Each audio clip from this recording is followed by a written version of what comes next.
Swastiastu. Sebelum kami mempresentasikan materi kami, biarkan kami memperkenalkan diri terlebih dahulu. Kami beranggotakan 3 orang. Yang atas nama yang pertama saya sendiri, Imadi Aditya Pratama Putra, dengan NPM 18321222215. Yang kedua ada teman saya yang bernama Aida Bagus Adi dengan NPM 18321222210.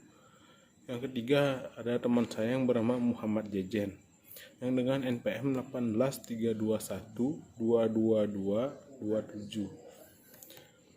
Judul dari materi kami adalah strategi pemasaran UMKM rumah makan yang kami lakukan studinya di Desa Dangin Puri dan Pasar Timur.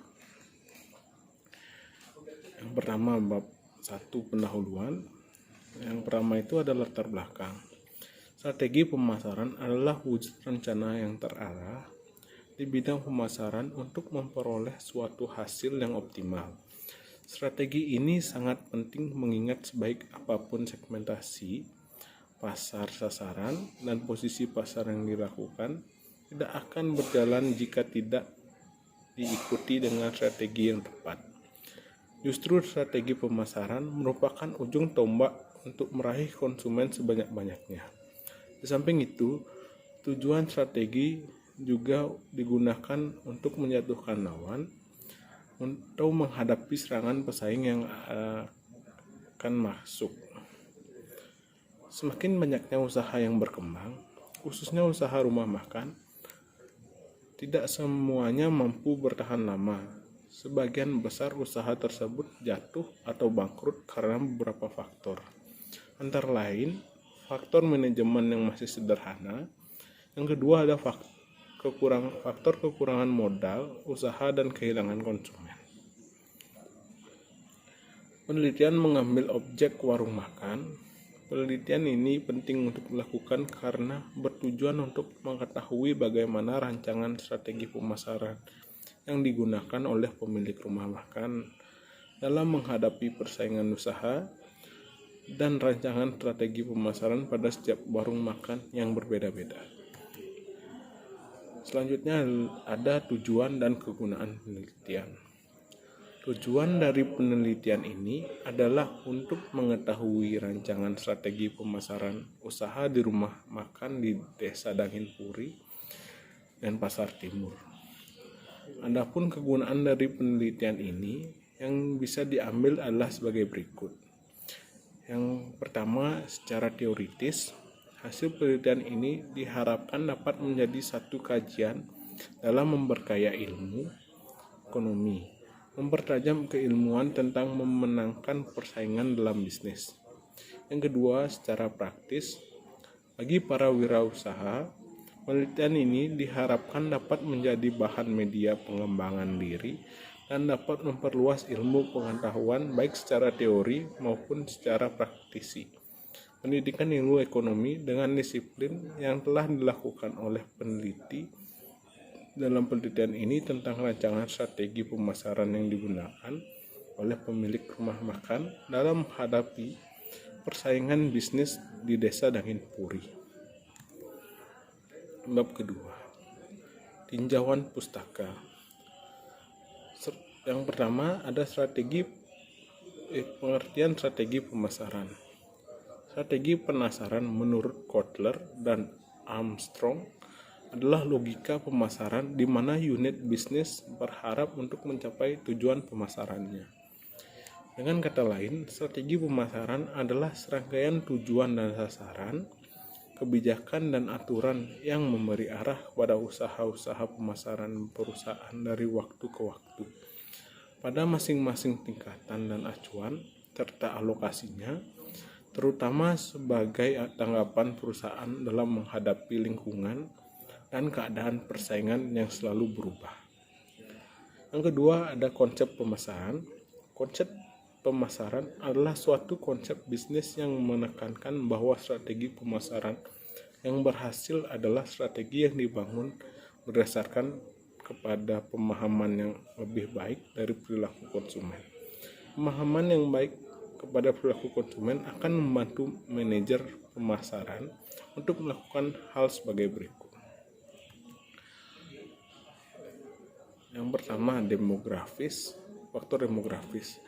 Yang termasuk lingkungan ini adalah keadaan penduduk, jumlahnya, kompensasi umur, gaya hidup, dan lain sebagainya. Yang kedua, ada faktor ekonomi. Yang termasuk lingkungan ini adalah faktor-faktor ekonomi seperti inflasi, daya beli masyarakat, pola pengeluaran konsumen, dan lain sebagainya. Yang ketiga, ada faktor alam. Yang menyangkut alam adalah ketersediaan bahan baku, tingkatan pencemaran, dan lain sebagainya. Selanjutnya ada analisis SWOT.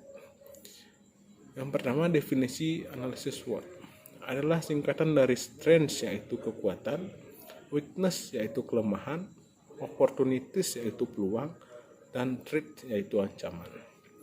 Di mana SWOT ini dijadikan sebagai suatu model dalam menganalisis suatu organisasi yang berorientasi profit dan non-profit, dengan tujuan utama untuk mengetahui keadaan organisasi tersebut secara lebih komprehensif. Yang B, ada faktor eksternal dan internal dalam perspektif SWOT. Yang pertama, ada faktor eksternal. Faktor eksternal ini mempengaruhi terbentuknya opportunities dan threat, yaitu peluang dan ancaman. Di mana faktor ini menyangkut dengan kondisi-kondisi yang terjadi di luar perusahaan yang mempengaruhi dalam pembuatan keputusan perusahaan.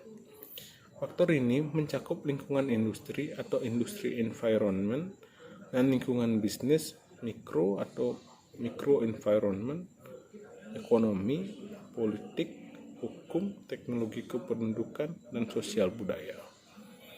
Yang kedua, ada faktor internal. Faktor ini mempengaruhi terbentuknya strengths dan weakness, yaitu kekuatan dan kelemahan, di mana faktor ini menyangkut dengan kondisi yang terjadi dalam perusahaan, yang mana ini turut mempengaruhi terbentuknya pembuatan keputusan atau decision making perusahaan. Faktor internal ini meliputi semua macam manajemen fungsional. Yang pertama ada pemasaran, yang kedua keuangan, yang ketiga operasi, yang keempat sumber daya manusia, yang kelima penelitian dan pengembangan sistem informasi manajemen, yang keenam ada budaya perusahaan. Sekian presentasi dari saya. Selanjutnya presentasi akan dilanjutkan oleh teman saya. Terima kasih. Baik, saya akan melanjutkan presentasi dari teman saya. Segmentasi pasar. Segmentasi pasar adalah membagi pasar menjadi berupa kelompok pembeli yang mungkin memerlukan produk atau marketing mix yang berbeda pula. Segmentasi pasar perlu dilakukan mengingat pasar terdiri dari banyak sekali pembeli yang berada dalam beberapa hal, misalnya keinginan, kebutuhan, kemampuan, keuangan, lokasi, sikap pembelian, dan praktik-praktik pembelian. Dari perbedaan-perbedaan ini dapat dilakukan segmentasi pasar karena setiap perbedaan memiliki potensi untuk menjadi pasar tersendiri. B. Jenis-jenis pasaran sasaran. 1. Pasar sasaran jangka pendek. Pasar yang ada tekuni ini yang direncanakan akan dijangkau dalam waktu dekat, tujuan menghasilkan penjualan dalam waktu dekat. 2. Pasar sasaran masa depan. Pasar 3 atau 5 tahun dari sekarang mungkin harus merubah produk pasar sasaran, menambah atau menguranginya. Tujuannya yaitu mendeteksi dan memahami perubahan prioritas konsumen, mengatasi persaingan dan mencegah berimigrasinya konsumen kepada para pesaing. 3. Pasar sasaran primer. Pasar primer adalah sasaran utama produk tersebut, yaitu heavy user, pemakaian fanatik, jumlah tidak banyak tapi banyak mengkonsumsi produk tersebut dalam jumlah yang besar. 2. Para distributor utama yang menguasai 80% frame penjualan firm. 4.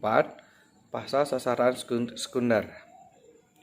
Pasar yang terdiri dari konsumen-konsumen yang sering tidak dianggap penting tetapi jumlahnya cukup besar. Meski tidak begitu penting hari ini, pasar ini tidak dapat dilakukan karena 1.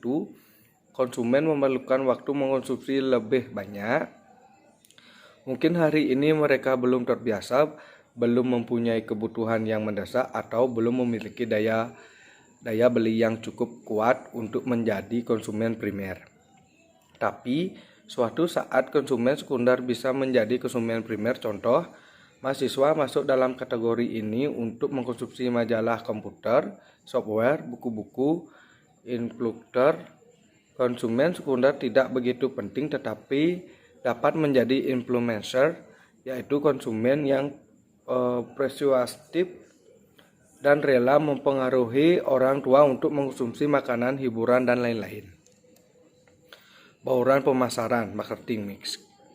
Bauran pemasaran marketing mix adalah variabel-variabel yang dapat dikendalai oleh perusahaan yang terdiri dari produk, harga, distribusi, promosi, sumber daya manusia, proses, dan bukti fisik perusahaan. Yang pertama, bauran produk atau produk. Salah satu tugas utama dan tanggung jawab mereka yang berkecimpung di bidang manajemen pemasaran adalah memikirkan desain produk. Yang kedua, bauran brands atau harga. Harga adalah penetapan posisi pasar. Harga murah seringkali dipersiapkan untuk segmen pasar menengah ke bawah dan harga premium akan dipersiapkan untuk segmen pasar kalangan menengah ke atas. Yang ketiga, bauran flash lokasi atau usaha. Tempat yang dibahas bukan lokasi atau tempat usaha, melainkan tempat bertemunya konsumen dengan penawaran produk atau terjadinya transaksi. Dalam konteks ini lebih dititik beratkan pada strategi distribusi dan salurannya. Sistem penyaluran atau distribusi produk bisa menciptakan keunggulan bersaing dari sebuah bisnis. Yang keempat, bauran people, sumber daya manusia. People menurut Zaid Hamlal adalah semua orang yang memainkan peranan dalam penyajian layanan yang dapat mempengaruhi persepsi konsumen, yang berinteraksi langsung dengan konsumen dalam memberikan produk, merupakan bagian penting untuk membangun loyalitas. Bab 3. Metode penelitian. Jenis, sifat, dan penelitian. 1. Jenis penelitian. Jenis penelitian yang dilakukan adalah penelitian lapangan. Field research dapat dianggap sebagai pendekatan luas dalam penelitian kualitatif atau sebagai metode untuk mengumpulkan data kualitatif. Ide pentingnya adalah bahwa penelitian berangkat ke lapangan untuk mengadakan pengamatan tentang suatu fenomena dalam suatu keadaan alamiah. Dalam hal ini demikian, maka pendekatan ini terkait erat dengan pengamatan berperan serta. 2. Sifat penelitian. Sifat penelitian ini adalah deskriptif kualitatif karena penelitian ini berupa pengungkapan fakta yang telah ada dan menjadi suatu penelitian yang berfokus pada usaha mengungkapkan suatu masalah dan keadaan sebagaimana adanya, yang diteliti dipelajari sebagai sesuatu yang utuh. Yang ketiga, sumber data. Sumber data primer. Sumber data primer merupakan sumber data yang langsung memberikan data kepada pengepul data. Dalam penelitian ini, yang menjadi sumber data primer adalah pemilik rumah makan, yaitu wawancara dengan Ibu Tisa, Ibu Siswati, dan konsumen. Rumah makan tersebut di Desa Danginpuri, Denpasar Timur. Yang kedua, sumber data sekunder. Sumber data sekunder merupakan sumber yang tidak langsung memberikan data kepada pengumpul data, misalnya lewat orang lain atau lewat dokumen. Sumber data sekunder yang peneliti digunakan adalah pendapat dari produk-produk setempat. Yang ketiga, teknik analisis data. Teknik analisis data yang digunakan dalam penelitian ini adalah analisis data kualitatif. Dalam penelitian kualitatif, data diperoleh dari berbagai sumber. dengan menggunakan teknik pengumpulan data yang bermacam-macam, regulasi, dan dilakukan secara terus-menerus sampai datanya jenuh.